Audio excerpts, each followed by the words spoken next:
Hello friends. चलिए आज की क्लास शुरू करते हैं। ये हमारी पंचायती राज पर करेक्शन प्लस अपडेशन क्लास है। करेक्शन मतलब जो पंचायती राज की 21 क्लासेज आपने पढ़ी हैं इसके पहले, उनमें कई बार क्या होता है कि जिस ऑथेंटिकेटेड डेटा से हमने वो डेटा उठाया है वहाँ पे भी क्या होती है, एरर्स होती हैं, छोटी छोटी एरर्स। तो उन एरर्स को यहाँ पे दूर किया जाएगा। कुछ डेटा अपडेटेड नहीं था, जैसे प्रधान की वेतन हो गई है, वो वहाँ पे 3500 थी, तो वो अब बढ़ गई है तो वो 5000 हो गई, तो उसको अपडेट कर दिया जाएगा। तो ये क्लास बहुत इंपॉर्टेंट है, कोई भी पर्सन इसको मिस मत करना। जो डेटा आपने पहले पढ़ा है उसी में ही इसको अपडेट कर लेना, ठीक है। तो चलिए क्लास शुरू करते हैं। किस किस टॉपिक में हमें करेक्शन करना है, पहले यहाँ पे हमने लिख दिया है कि सबसे बड़ा करेक्शन तो यही है कि पंचायती राज के विभिन्न राज्यों में स्तर। एक्चुअली ये डेटा हमने एक यूनिवर्सिटी के करिकुलम से उठा लिया था। यूनिवर्सिटी का जो ग्रेजुएशन का करिकुलम होता है पंचायती राज पे, वहाँ से उठाया था। बट इसमें देखा कि बहुत सारी चीज़ें मिस्टेक्स थी। तो जब इतनी सारी मिस्टेक दूर करनी है तो इसको हम नए सिरे से ही करा देंगे, तो सारे स्तर अलग अलग राज्यों में आज की क्लास में दोबारा करा दिए जाएंगे। फिर दूसरा है जो पंचायती राज अधिनियम है, उसकी दो धाराएं थी। एक जो 9-12 थी, इसमें लिख दिया गया था कि जो न्यायपालिका होती है, न्यायालय, उसका हस्तक्षेप नहीं होगा। नहीं होगा की जगह लिख दिया गया था अधिकारिता होगी, ना यहाँ पे नहीं था, तो इसको करेक्ट कर लिया जाएगा। और जो धारा 2 झा लिखाई गई थी आपको, उसकी जगह 2 जा होगा। बस इतना करेक्शन यहाँ पे होना है। फिर एक कराया गया था आपको कि CEC, chief election commissioner, Bharat का जो इलेक्शन कमीशन ऑफ इंडिया का मुख्य कमिश्नर होता है, ठीक है, उसका कार्यकाल आपको बताया गया था वहाँ पे कितना, 6 वर्ष, या उम्र लिख दी गई थी 68 वर्ष। उसमें करेक्ट करके यहाँ उम्र होगी 65 वर्ष। ये करेक्शन हो जाएगा। फिर सिग्नेचर वगैरह ये तो सारी चीज़ें कराएंगे थी, नया डेटा ये अपडेटेड है, ठीक है। इसके बाद निर्वाचन नियमावली जो आपको पढ़ाई गई है ना, उत्तर प्रदेश की निर्वाचन नियमावली, उसमें धाराएं, एक शब्द जो धाराएं लिखाया गया ना, एक्चुअली नियमावली है तो इसमें सारे नियम होंगे, धाराएं नहीं होंगे। वो क्या अपना माइंडसेट बना होता है, या तो क्लॉज पढ़ लेते या धाराएं पढ़ लेते, उस हिसाब से उसको बोल दिया। बट इसमें धारा कोई नहीं होगी, इसको नियम पढ़ना है। नियम नंबर कोई नहीं पूछता किसी भी एग्जाम में, तो ना तो आपको नियम नंबर याद करने की ज़रूरत है, ना धारा नंबर याद करने की ज़रूरत है। ये तो सिर्फ याद रखना कि होता क्या है नियम। अगर पूछ लिया गया कि आपका रिटर्नर, जो रिटर्निंग ऑफिसर होता है, उसकी नियुक्ति कौन करता है, तो ये नियम आपको पता होना चाहिए। उसके नीचे के जो ऑफिसर होते हैं, मतदान अधिकारी, उसकी नियुक्ति कौन करता है, तो वो सारी चीज़ें आपको पता होनी चाहिए। फिर देखेंगे थुंगन कमेटी, ये बताया है, वैसे डिटेल में सही बताया था, एक जगह इसको बोल दिया है शायद 1979, तो इसको करेक्ट कर लेना, 89 ही था। आगे चलते हैं, जो मेन मेन करेक्शन है। करेक्शन से पहले एक चीज़ याद आया, देखो एक बात बहुत ध्यान से सुन लो, उन स्टूडेंटों के लिए है जो सीरियसली ये बोलते हैं कि सर बिल्कुल आप पे ही डिपेंड है और जो चीज़ें आप बताओगे कर रहे हैं। तो उन स्टूडेंट को सिंपल सा ये कहना है कि जो भी चीज़ें आपको बताई जा रही हैं A to Z फॉलो कीजिए। कुछ स्टूडेंट्स का ऐसा समझ में आ रहा है जैसे उनको लगता है कि कंप्यूटर उन्होंने पढ़ा है तो पंचायती राज पर बहुत ज़्यादा वेटेज दे रहे हैं, बहुत ज़्यादा फोकस कर रहे हैं। ऐसी बात नहीं है, आप एक एक क्वेश्चन के लिए फाइट कर रहे हो। जहाँ से एक क्वेश्चन बन सकता है, सपोज करो ईमेल, ईमेल आपके जो कंप्यूटर का सिलेबस है उसमें ईमेल एक शब्द सिलेबस में लिखा है, तो आपको क्या लगता है ये पूछ लेगा ईमेल से क्वेश्चन? जो अभी तक नॉर्मली लोग पढ़ते हैं वो क्या पढ़ते हैं, ईमेल की खोज किसने की थी, सबसे पहले ईमेल प्रदाता वेबसाइट का नाम क्या था, इसके बाद 2-4 चीज़ें। इतना नहीं होगा, क्योंकि मेंस के सिलेबस में जब ईमेल दिया है तो ईमेल पे कम से कम आपके पास 2 पेज का कंटेंट होना चाहिए। CC क्या होता है, जिसको CC में रखते हैं ना, कार्बन कॉपी। BCC क्या होता है, ईमेल जो एड्रेस होता है वो कितने बिट का होता है, कौन कौन से सिंबल आप उसमें लगा डाल सकते हो, नहीं डाल सकते हो। इसके बाद डोमेन नेम ईमेल में कहाँ होती है। हर एक चीज़ का अपना महत्व है, कहीं से भी क्वेश्चन आएंगे, क्योंकि ये मेंस है। मेंस में एक एक क्वेश्चन तरीके से बनाया जाएगा, इसीलिए वो स्टूडेंट जो तरीके से पढ़ रहे हैं यहाँ पे मिस्टेक मत करना। अगर 80 कट ऑफ जा रहा है तो 76 से लेके 78 तक ना हर व्यक्ति वहाँ तक पहुँच जाता है, और वो संतुष्ट क्या रहता है, हमने हर चीज़ फॉलो की थी यहाँ तक तो पहुँच गए। आपने हर चीज़ नहीं फॉलो की थी, इसीलिए आप यहाँ तक पहुँचे हो। नहीं तो आप 85 प्लस या 90 होते अगर ये कट ऑफ जाता है। क्योंकि एक एक नंबर जहाँ से जुटाने हैं ना, वो चीज़ मिस कर देते हो, उसको लाइटली ले लेते हो। तो लाइटली मत लेना। कंप्यूटर क्लासेज उस तरीके से कराई जा रही है ना, इसके अलावा फिर आप कहीं से भी कोई भी एग्जाम दोगे, कंप्यूटर में उस टॉपिक से क्वेश्चन मिस नहीं होंगे। इतने डिटेल में हर टॉपिक को कंप्लीट कराया जा रहा है। वो कोई ज़रूरी नहीं है कि वो हैंड रिटन PDF नहीं है, वो हैंड रिटन मोड में ही लिखी गई है, प्लस सारा कंटेंट उसमें सारी चीज़ें फिल्टर करके डाली गई, तो फालतू की चीज़ें कुछ नहीं है। तो जो भी सीरियस स्टूडेंट हैं, कंप्यूटर क्लासेज बहुत ध्यान से पढ़ें, देखें और याद करें एक एक चीज़। अब आते हैं भारत के विभिन्न राज्यों में पंचायती राज के स्तर, देख लेते हैं कौन कौन से स्तर हैं। देखो ये कंटेंट मैंने बहुत सारी जगह और चेक किया वेबसाइट पे गवर्नमेंट की, कहीं पे भी अपडेटेड नहीं था। आपको 1 बाय 1 करके राज्यवार ही खोजना था। तो मैंने जब राज्यवार खोजा, मिलाया, तो मोस्ट अप्रोप्रिएट जो आपकी एक बुक थी उसमें दिया था, वहीं से मैंने इसको उठा लिया। हाँ, इस बुक में भी 2-3 जगह चीज़ें अलग दी हैं, वो मैं यहाँ पे करेक्ट करा दे रहा हूँ कि क्यों उन्होंने वो लिखा है। सबसे पहला कंफ्यूजन तो इन बुक वालों को ये समझ में नहीं आया कि पंचायती राज और शहरी स्थानीय निकाय, इसमें कुछ अंतर है कि नहीं। वो उसको शहरी स्थानीय निकाय को भी बहुत सारे स्टूडेंट भी जोड़ लेते हैं पंचायती राज से। पंचायती राज है 73वां जो आपका कॉन्स्टिट्यूशनल अमेंडमेंट एक्ट है, और शहरी स्थानीय निकाय है 74वां, दोनों डिफरेंट हैं। पंचायती राज में आपकी 3 ही पंचायत आती हैं, जिला, ब्लॉक और ग्राम। इसमें शहरी स्थानीय निकाय से कोई लेना देना नहीं है, जिला को लोग बाग शहरी मान लेते हैं। ये मेनली ग्रामीण क्षेत्रों के विकास से रिलेटेड ही काम है। तो ये बुक वाले भी नहीं समझ पा रहे हैं, स्टूडेंट तो कंफ्यूज होंगे, और मैं 2 क्लास में पहले भी आपका कंफ्यूजन दूर किया है। पंचायती राज मतलब इनसे मतलब है। तो जैसे यहाँ पे है कि जम्मू कश्मीर त्रिस्तरीय पंचायत है। जब ये 73वां संविधान संशोधन आया था, तब यहाँ पे क्या थी, पंचायती राज 73वां लागू नहीं हुआ था, क्योंकि जम्मू कश्मीर को एक स्पेशल स्टेटस दिया गया था धारा 371 से। इसमें क्या था, 370 से, ठीक है। इसमें क्या था कि इसमें था आपका कि जो भी कानून है संविधान के, चाहे वो संविधान संशोधन हो, चाहे संसद के कानून हो, वो तभी वहाँ पे लागू होंगे जब वहाँ की विधानसभा इसको सहमति दे दे, अपने आप पास कर ले। वहाँ की विधानसभा ने नहीं दिया तो वहाँ लागू नहीं हुआ था। बाद में जब 370 हटी तो वहाँ पे लागू कर दिए गए। 371 भी आपका स्पेशल स्टेटस देता है बहुत सारे, नागालैंड वगैरह को, अरुणाचल को, गुजरात को स्पेशल स्टेटस मिला है, महाराष्ट्र को मिला है, तो ऐसा नहीं है। 371 भी आपके स्पेशल स्टेटस देता है। तो आगे चलते हैं, त्रिस्तरीय यहाँ पे ग्राम पंचायत, क्षेत्र पंचायत और जिला परिषद। केरल में त्रिस्तरीय है, ग्राम, प्रखंड, जिला। मणिपुर में द्विस्तरीय है, ग्राम और जिला। त्रिपुरा में त्रिस्तरीय है, ग्राम पंचायत, पंचायत समिति और जिला पंचायत। सिक्किम में द्विस्तरीय है, ग्राम पंचायत और जिला पंचायत। आगे चलते हैं, उड़ीसा में त्रिस्तरीय है, ग्राम, फिर पंचायत समिति, फिर जिला परिषद। दादर और नगर हवेली में द्विस्तरीय है, ग्राम पंचायत और पंचायत समिति। दिल्ली, अब यहाँ पे इनको ये पता नहीं चला, दिल्ली में लिख दिया एक स्तरीय नगर निगम। नगर निगम पंचायती राज नहीं है, ठीक है।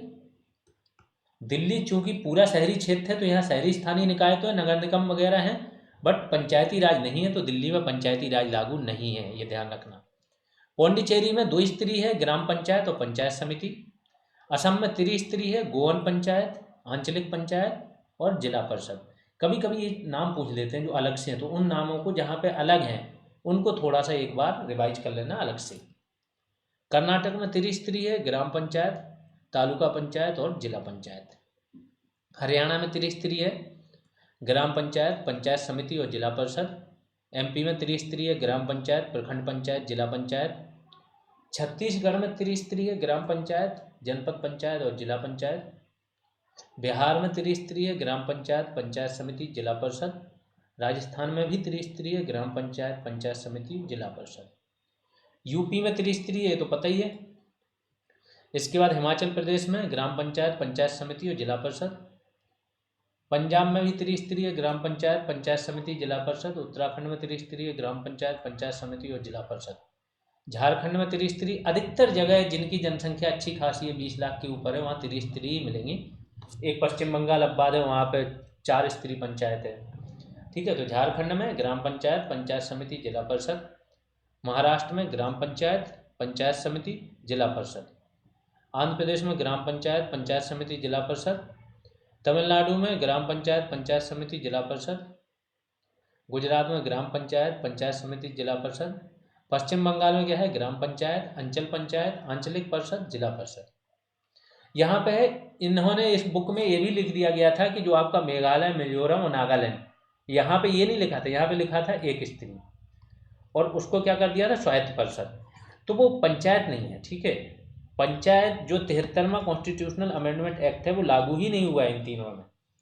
तो मेघालय, मिजोरम और नागालैंड के लिए 73वां संविधान संशोधन लागू नहीं हुआ।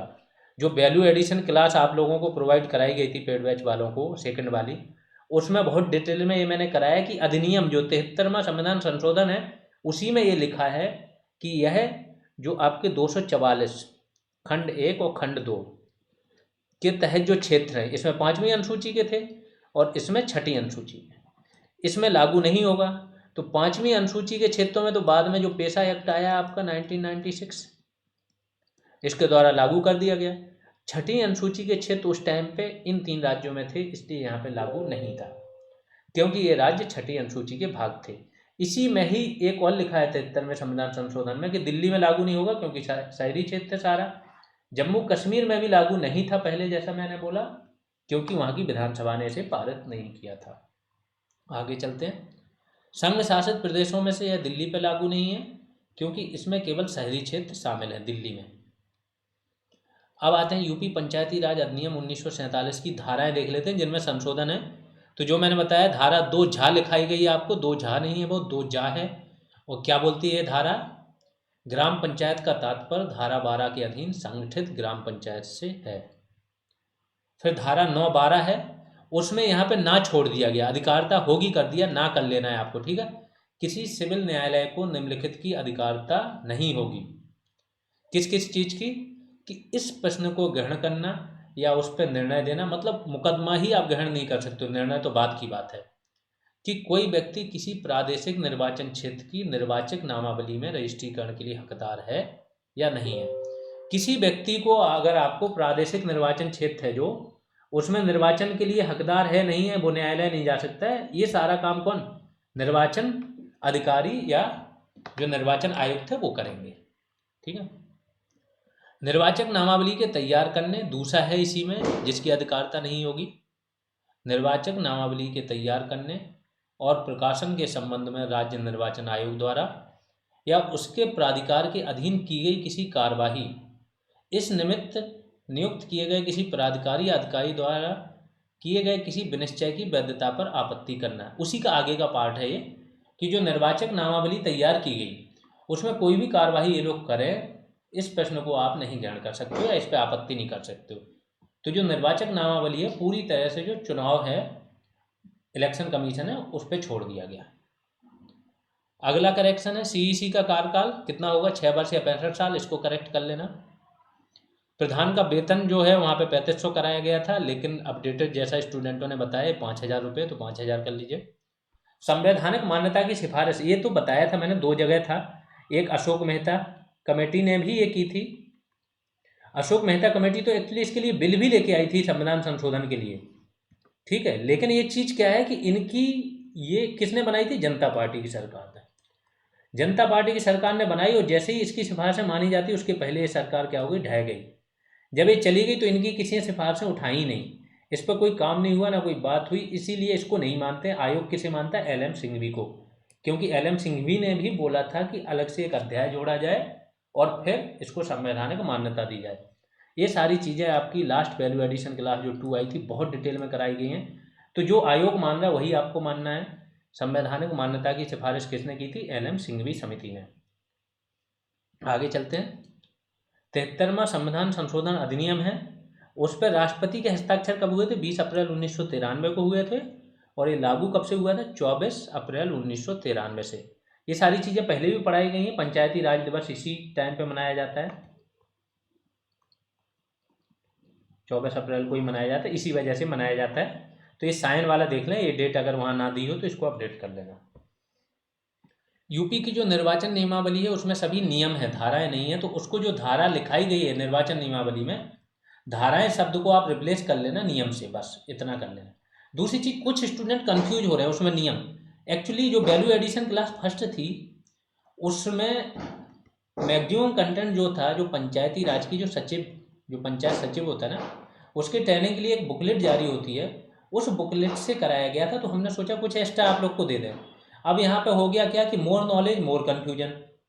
आपको कंफ्यूज नहीं होना है, नियम कहीं पे नहीं पूछे जाते, नियम नंबर कहीं पे नहीं पूछा जाएगा किसी एग्जाम में। धाराएं याद करना ही अपने आप में बहुत इंपॉर्टेंट है। केवल नियमावली का देख लेना कि नियमावली के नियम पूछे जा सकते हैं, लेकिन नियम नंबर यहाँ पे भी जानना जरूरी नहीं है।